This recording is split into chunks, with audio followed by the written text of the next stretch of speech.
আসসালামু আলাইকুম and welcome to my channel. তো ভিউয়ার্স, নতুন ভিডিও নিয়ে চলে আসলাম আজকে গ্রাফিক ডিজাইনের 10 নম্বর পর্ব।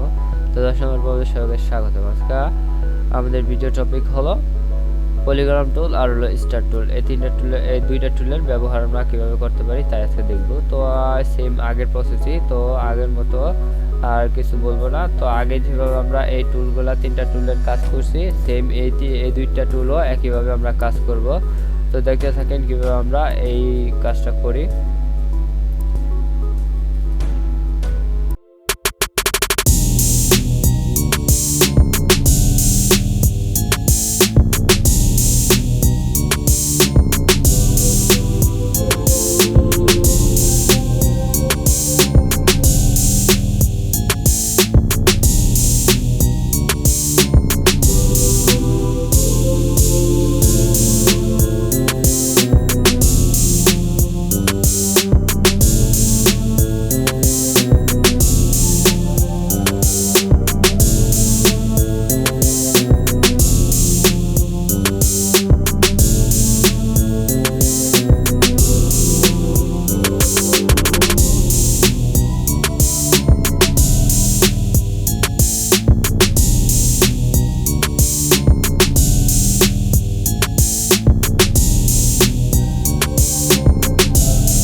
ভিউয়ার্স, যে টুলসগুলো আমি এই আঁকতেছি, তো এই টুলসগুলাই আমরা সবখানে আমার এই ইলাস্ট্রেটরের মধ্যে আমার ব্যবহার করে আমার ডিজাইন তৈরি করতে হবে। তো এই 5টা টুলস দ্বারাই আমার যাবতীয় যত ধরনের ডিজাইন আছে, তো ওই ডিজাইনগুলো আমার তৈরি করতে হবে। তো ডিজাইন আমি আরও দেখাবো। তো এই 5টা টুলস দ্বারা আমার সব ডিজাইন করতে হবে। আশা করি আপনারা বুঝতে পারছেন।